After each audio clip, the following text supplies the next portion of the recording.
The message arrived on a quiet Tuesday morning. At first, the massive hologram that appeared over every major city on Earth seemed like a malfunction or an elaborate prank. But as the deep, resonating voice began to speak, the world stood still. Admiral James Miller watched from the Pentagon's command center as the alien figure, tall and imposing in ornate armor, delivered its message. The creature's metallic skin gleamed under what appeared to be their own sun, millions of light years away. "People of Earth," the voice boomed, translated perfectly into every human language. "I am High Commander Thane of the Galactic Empire. Your experiments with quantum computing have drawn our attention. This technology is forbidden to developing worlds.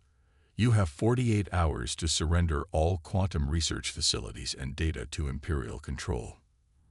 Refusal will result in immediate military action." The transmission ended, leaving behind an eerie silence. Emergency alarms began blaring throughout the Pentagon. Miller's weathered face remained calm, though his knuckles turned white as he gripped the edge of the command console. "Get me the president," he ordered, his voice steady despite the chaos erupting around him.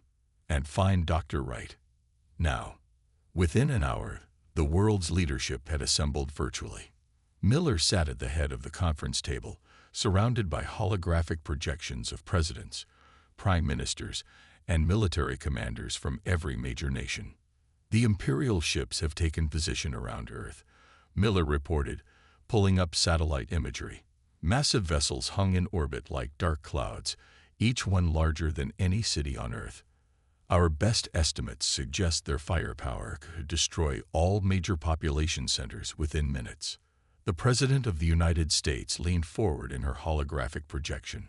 "What are our options, Admiral?" "Limited," Miller admitted. "Our most advanced weapons would be like throwing rocks at a battleship.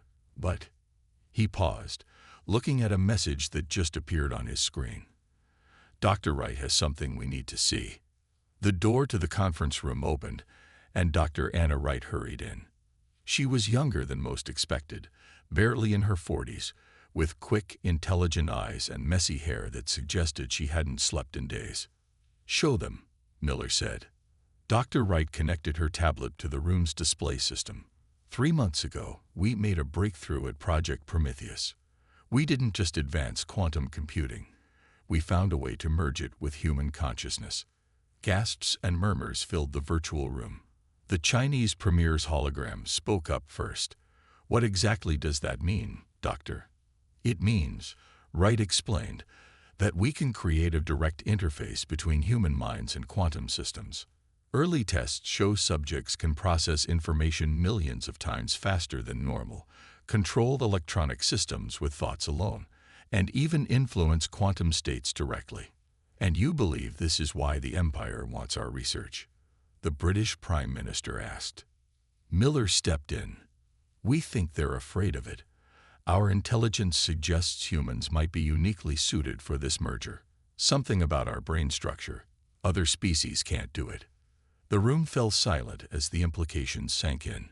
Humanity wasn't being punished for breaking a rule. They were being stopped from reaching their true potential. "We have 46 hours left," Miller continued. "We can either surrender everything we've worked for." He looked at Dr. Wright, then back at the assembled leaders.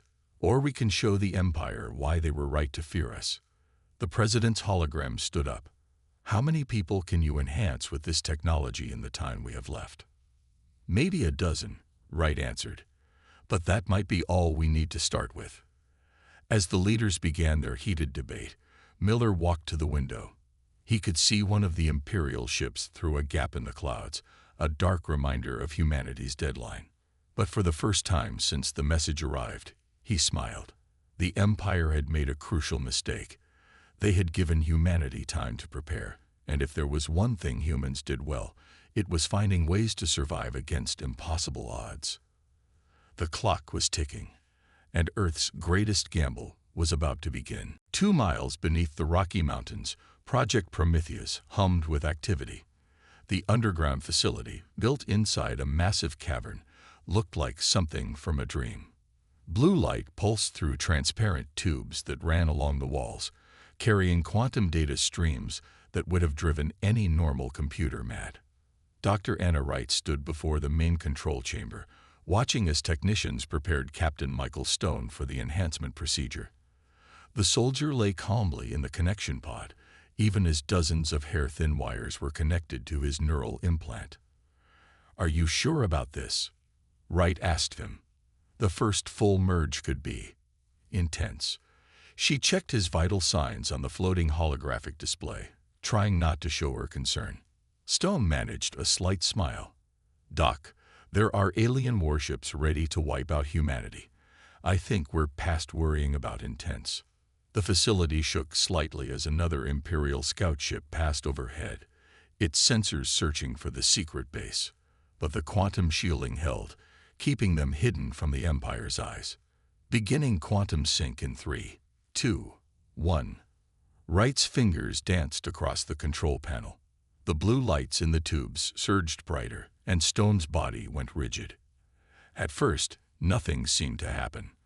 Then Stone's eyes snapped open, glowing with an inner light that matched the facility's quantum streams. Data scrolled across nearby screens faster than any human eye could follow. "Captain Stone," Wright called out. "Can you hear me?" His voice came back strange, as if multiple people were speaking at once. "I can hear you, Doctor, and everything else. The facility's systems, the Imperial ships above us, the global network."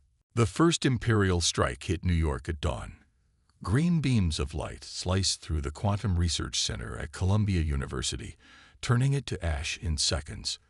Similar attacks lit up the sky across the globe. Beijing, London, Moscow, Tokyo, anywhere that might house advanced computing technology. In the Pentagon's command center, Admiral Miller watched the destruction unfold on massive screens. Red dots blinked out one by one, marking the loss of research facilities worldwide. "Get me Project Prometheus," he ordered, his voice tight with concern. The screen flickered to life, showing Dr. Wright's face, smudged with dirt from a recent tremor. Behind her, Captain Stone and 5 other enhanced soldiers stood in a circle, their eyes glowing with quantum light. "The enhancement process worked," Wright reported. "All 6 are successfully merged with the quantum network. But the Empire's getting closer. Their last strike was only 3 miles from our location." Miller nodded grimly. "You need to move. Now. We've lost contact with 40% of our military bases. They're not just hitting research centers anymore. They're trying to cripple our ability to fight back." Stone stepped forward, his movements fluid and precise. "Sir, we're ready for deployment. The quantum merge, it's more powerful than we expected. We can see the Empire's ship movements, their command signals, everything." A massive explosion rocked the facility, making the video feed jump. Wright grabbed her tablet as chunks of rock fell from the ceiling. "They found us. The quantum shielding is failing." "Get your team out through the emergency tunnels," Miller commanded. "Captain Stone, your orders are simple. Survive and fight back. Show them what enhanced humans can do." The feed cut out as another explosion hit. Miller slammed his fist on the console, then turned to his staff. "Get our remaining forces in position. We need to buy them time to." He stopped as all the screens in the command center suddenly turned bright blue. Data scrolled across them at impossible speeds, and then Captain Stone's voice came through every speaker. "Admiral, we're clear of the facility. Dr. Wright and her team are safe." There was something different about his voice now, a hint of digital resonance. "And sir, we've made contact with the other quantum research teams." "What other teams?" Miller asked. "The Empire destroyed all the other facilities."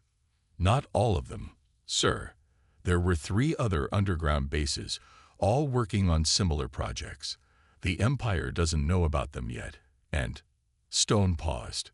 "We've made contact with their test subjects. More enhanced humans, sir. We can feel them through the quantum network." Miller leaned forward. "How many?" 12 others spread across the globe. "And now that we're connected, we're stronger. We can." Stone's voice cut off as the building shook. Through the windows, Miller saw an Imperial ship hovering over Washington, its massive hull blocking out the sun. Green energy began building up in its main weapon. Then something extraordinary happened. The energy buildup stopped. The ship's lights flickered, and it began to drift sideways, as if its controls were no longer responding. "Sorry for the delay, sir," Stone's voice returned. "We were busy testing a theory. Turns out, Imperial ships use quantum systems for navigation and weapons control. Systems that enhanced humans can access." Miller watched in amazement as the massive ship slowly turned away from the city. "You can control their ships." "Not exactly, sir, but we can. Suggest things to their computers. Like, for example, suggesting that their targeting systems need immediate maintenance, or that their engines would really prefer to point in a different direction." The ship was now moving away from Washington, its weapons completely dark. Similar reports started coming in from around the world. Imperial ships suddenly losing power, weapons failing to fire, navigation systems going haywire. "Sir," Stone said, and Miller could hear the smile in his voice, "I think it's time to launch a counterattack. The Empire thought they could overwhelm us with superior technology. They never considered that their greatest weapon would become their greatest weakness." Miller straightened his uniform and allowed himself a small smile. "Very well, Captain. Let's show the Empire why you don't back humanity into a corner." In orbit, more Imperial ships began to falter as 18 enhanced humans, connected through a web of quantum consciousness, began to turn the tide of war. High Commander Thane stood on the bridge of his flagship, his metallic face reflecting the chaos unfolding on the viewscreens around him. Dozens of Imperial ships drifted aimlessly in Earth's orbit, their systems compromised. Others fired their weapons at empty space, their targeting computers thoroughly confused. "Impossible," he muttered, watching another cruiser's systems go dark. "These primitives shouldn't be able to affect our technology at all." A junior officer approached, his armor clanking nervously. "Sir, we've detected unusual quantum signatures from the humans. They've somehow merged their consciousness with—" "I know what they've done." Thane snapped. The prophecy was right. They're the ones we were warned about. He turned to his command staff. "Cut all quantum systems. Switch to analog backups." But before they could act, every screen on the bridge lit up with a human face. It was Captain Stone, his eyes glowing with quantum energy. "Hello, Commander Thane," Stone said, his voice coming through every speaker. "I believe it's time we had a chat about your invasion." Thane straightened his massive frame. "You're committing a grave crime against the Empire. This technology is forbidden for a reason. Organic minds cannot be trusted with such power." Stone's laugh echoed through the ship. "Yet here we are, 18 enhanced humans causing havoc in your entire fleet. Speaking of which," he glanced to the side, "you might want to tell your ships near Mars to stop shooting at those asteroids. They're firing at sensor ghosts we planted." Down on Earth, in a makeshift command center inside Mount Weather, Dr. Wright monitored the enhanced humans' vital signs. All 18 of them sat in a circle, their eyes glowing as they projected their consciousness into the Imperial network. Admiral Miller stood behind her, watching the data streams. "Their neural patterns are stable," Wright reported, "and they're learning faster than we ever expected. They're not just interfacing with the technology anymore, they're evolving with it." Miller nodded. "And the Empire's ships? 40% of their fleet is completely under our control. Another 30% can barely function with all the false data we're feeding them. The rest," she smiled, "the rest are about to have some interesting problems with their life support systems." On Thane's flagship, alarms began blaring. The air was getting thinner as life support systems switched to minimum power. The commander gripped his chair as more systems failed around him. "Your quantum technology was impressive," Stone's image said, "but you never imagined how it would work with human creativity. We don't think like you do. We don't follow rigid patterns. Every one of us approaches problems differently. And now we're all connected, sharing ideas at the speed of thought. To demonstrate his point, Stone made all the lights on the bridge dance in complex patterns. Doors opened and closed randomly. Even the artificial gravity began to fluctuate. "Sir," one of Thane's officers called out. "The other ships, they're reporting humans appearing on their networks too. Each enhanced human is controlling multiple vessels at once." Thane's metallic features twisted in frustration. How? How are you doing this?" "Because we're not trying to control your ships," Stone explained. "We're talking to them. Your quantum systems are based on consciousness to begin with. That's why you're so afraid of what we've done. We're not hacking your technology. We're having a conversation with it." In the Earth Command Center, Dr. Wright suddenly sat up straighter. "Admiral, look at this." She pointed to new data streaming across her screen. "The enhanced humans, they're not just interfacing with Imperial tech anymore. They're starting to understand how it works at a fundamental level. They could potentially..." "Could potentially what?" Miller asked. "Could potentially learn to build it, improve it. The quantum connection is giving them direct access to thousands of years of Imperial technological knowledge." Miller allowed himself a small smile. "From invading force to unwitting teachers, I doubt that was in their battle plan." Back on the flagship, Thane received reports of more ships falling to human control. The prophecy hadn't just been a warning. It had been a prediction of the Empire's worst nightmare. Humanity wasn't just resisting. They were adapting, learning, and growing stronger with every passing minute. The war had just entered a phase that no Imperial battle simulation had ever predicted. The sunrise over Earth looked different now.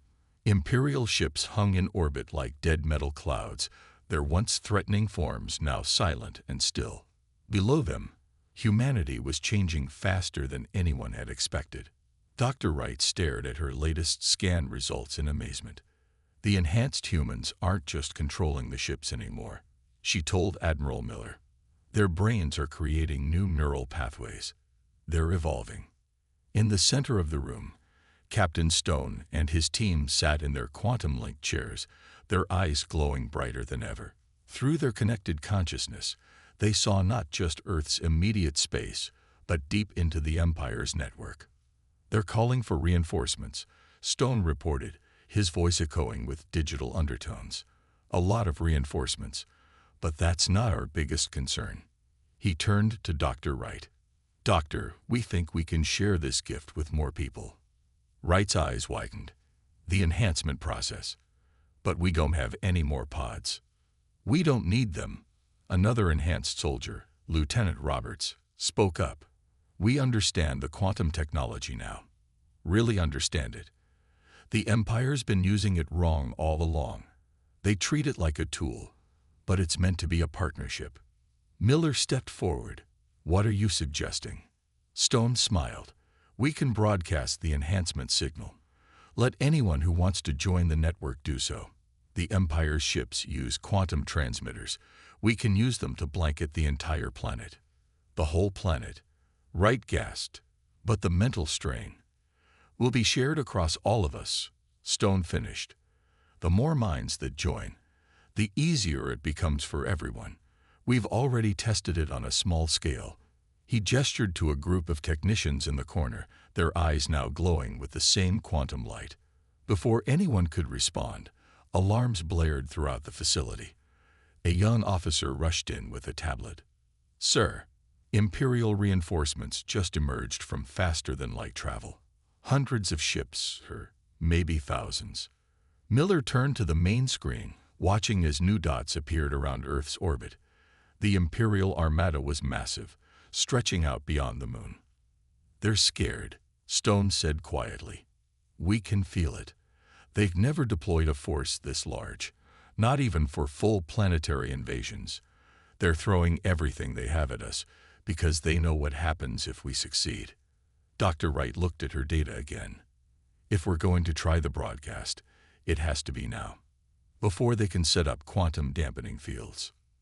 Miller straightened his uniform. "How many humans could potentially connect?" "Anyone who wants to," Stone answered. The signal will offer the connection, but it won't force it. Each person gets to choose. Do it, Miller ordered. Stone and the other enhanced humans closed their eyes. Above Earth, the captured Imperial ships began to hum with new energy. Quantum transmitters, designed to send orders across space, now carried something very different. The signal swept across Earth like a gentle wave. In cities and towns, millions of people suddenly felt a soft presence in their minds, offering them a choice. Many were scared, but others. 10,000 connections, Wright reported, watching her monitors. 50,000, 200,000. It's growing exponentially. Around the world, people's eyes began to glow as they joined the network. Each new mind made the connection stronger, clearer. Knowledge flowed freely. How to control Imperial tech, how to understand quantum systems, how to think in new ways that merged human creativity with machine precision. In orbit, the Imperial reinforcements found themselves facing not just 18 enhanced humans, but millions. Their ship's computers were overwhelmed by countless minds working in perfect harmony, each adding their own unique perspective to the fight. Message from the Imperial command ship, an officer reported to Miller. They're asking for a ceasefire. Stone opened his eyes, which now shone like stars. Too late for that. Humanity isn't just defending itself anymore. We're about to reshape the galaxy. He turned to Miller. Sir, with your permission, I think it's time we showed the Empire why their prophecy wasn't just a warning about humanity's potential. It was a preview of their future. Around Earth, millions of enhanced humans reached out with their combined consciousness, ready to bring 1,000 years of Imperial rule to an end. Space around Earth had become a battlefield unlike any in galactic history. The Imperial reinforcements, thousands of ships strong, hung motionless as their crews fought a losing battle against millions of connected human minds. High Commander Thane stood on his flagship's bridge, watching his mighty armada fall silent ship by ship. His metallic fists clenched as another wave of vessels went dark, their quantum systems completely under human control. My lord, his second-in-command reported, we're losing contact with the entire Third Fleet. The humans, they're not just controlling our ships anymore. They're improving them. As if to prove this point, several captured Imperial ships suddenly changed shape, their hull metal flowing like water as enhanced humans redesigned them from the inside out. What had once been standard Imperial cruisers were becoming something new, something that merged Imperial technology with human innovation. On Earth, the Mount Weather Command Center had transformed. The walls glowed with quantum energy as Dr. Wright and her team monitored the millions of enhanced humans now connected to the network. Admiral Miller watched in amazement as holographic displays showed the battle unfolding in space. They can't cope with our unpredictability, Captain Stone explained, his glowing eyes tracking multiple battles at once. The Empire's soldiers are trained to follow strict protocols. But humans, he smiled. Every human in the network approaches problems differently. We're hitting them with millions of different strategies at once. Sir, a young officer called out, we're detecting power surges in the Imperial fleet. They're trying something new. Above Earth, the remaining Imperial ships began to pulse with red energy. Thane had ordered the activation of their most powerful weapons, planet killers that could reduce worlds to ash. They're desperate, Lieutenant Roberts observed. Those weapons could destroy Earth, but the backblast would take out half their own fleet. Dr. Wright rushed to her console. The energy readings are off the charts. If those weapons fire, they won't. Stone interrupted. Then his eyes glowed brighter. Everyone, watch this. In space, the Imperial weapons began to power up. But instead of firing, the red energy started flowing out of the ships in strange patterns. Millions of enhanced humans working together had not just stopped the weapons, they were transforming them. Impossible. Thane roared as he watched the energy form new structures in space. Those weapons are quantum-locked. They cannot be modified. But humanity had moved beyond what the Empire thought was possible. The stolen energy twisted and reformed, creating massive rings of glowing red power around Earth. Then these rings began to spin faster and faster. "What are they doing?" Miller asked, watching the display. "Something the Empire never imagined." Stone answered, "They used quantum technology as a tool. We're letting it evolve with us. Those weapons were designed to destroy planets. We're turning them into a planetary defense shield." The rings spun faster until they became solid bands of light. Any Imperial ship that tried to pass through them simply shut down, its systems completely overwhelmed by the quantum interference. In the command center, Dr. Wright's monitors showed something new. The enhanced humans, their brainwave patterns are synchronizing. All of them. Millions of minds thinking as one while somehow remaining individual. "Sir," Stone turned to Miller, "humanity is ready for the next step. We can push the Empire back, not just from Earth, but from this entire sector of space." And then what? Miller asked. "And then we show them a better way. The Empire has ruled through fear for 1,000 years because they never imagined power could be shared. But humans." He gestured to the displays showing millions of connected minds working in harmony. "We understand that we're stronger together."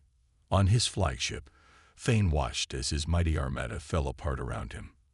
The prophecy had warned of humans gaining power, but it had missed something crucial. It wasn't just that humanity had mastered the Empire's technology. They had reinvented it entirely. The tide hadn't just turned. A new age was beginning, and the Empire's time was coming to an end. 1 month after the Battle of Earth, High Commander Thane stood before the Imperial Senate. The Grand Chamber, with its towering crystal walls and ancient symbols of power, felt different now.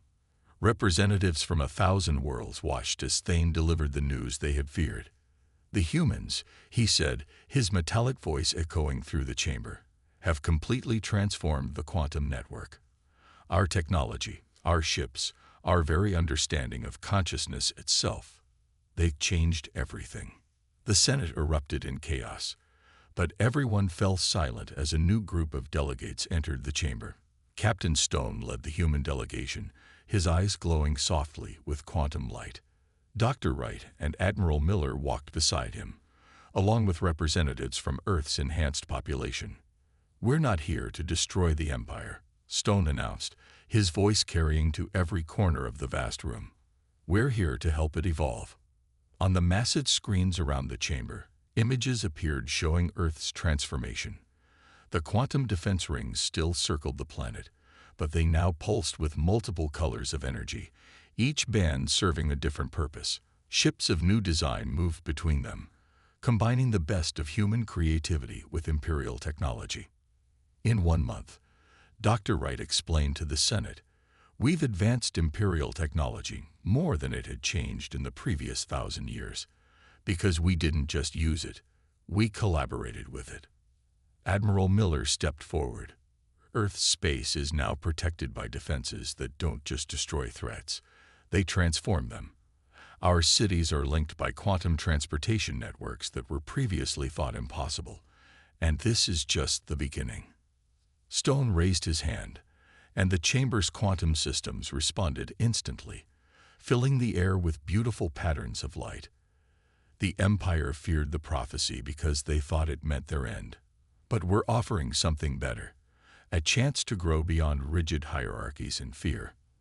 The images on the screens change, showing scenes from Earth. Enhanced humans worked alongside regular humans, each contributing their unique strengths. The quantum network had evolved into something that could be accessed at different levels, allowing everyone to participate in humanity's advancement while maintaining their individuality. "We understand power differently," Stone continued. "For us, it's not about control, it's about connection. Not about commanding, but cooperating. The Empire has spent centuries enforcing stability through strength. We want to create stability through understanding." Thane watched as the Senate's mood shifted from fear to curiosity. The humans weren't demanding surrender or revenge. They were offering partnership. Dr. Wright activated her tablet, sending data to every senator. We're sharing our breakthroughs freely. Our understanding of quantum consciousness, our technological innovations, everything. Because we believe that true strength comes from lifting each other up, not holding others down. The choice is yours. Admiral Miller addressed the Senate. Continue fighting a war you cannot win, or join us in building something greater than the Empire ever imagined. One by one, the senators began to signal their agreement. Even Thane, who had started this conflict by demanding Earth's surrender, found himself nodding. The humans had done the impossible. They had defeated the Empire not through destruction, but through transformation. Back on Earth, millions of enhanced humans felt the decision ripple through the quantum network. The war was over. A new age was beginning. In the Mount Weather Command Center, now a global coordination hub, Stone's original team gathered one last time. The room where they had first faced the Imperial threat was now a monument to humanity's leap forward. We did more than defy the Empire's command, Stone said, looking at his teammates. We showed the galaxy a new way to grow. And this is just the beginning. Outside, the quantum rings around Earth pulsed with power, no longer just a defense system, but a beacon of hope. Humanity had faced extinction and emerged transformed. The day they defied the Empire had become the day they changed the galaxy forever. And in the vast quantum network that now spanned space, millions of minds, both human and alien, joined together to explore what was possible when fear gave way to cooperation and control gave way to connection. The future had arrived, and it was brighter than anyone had imagined.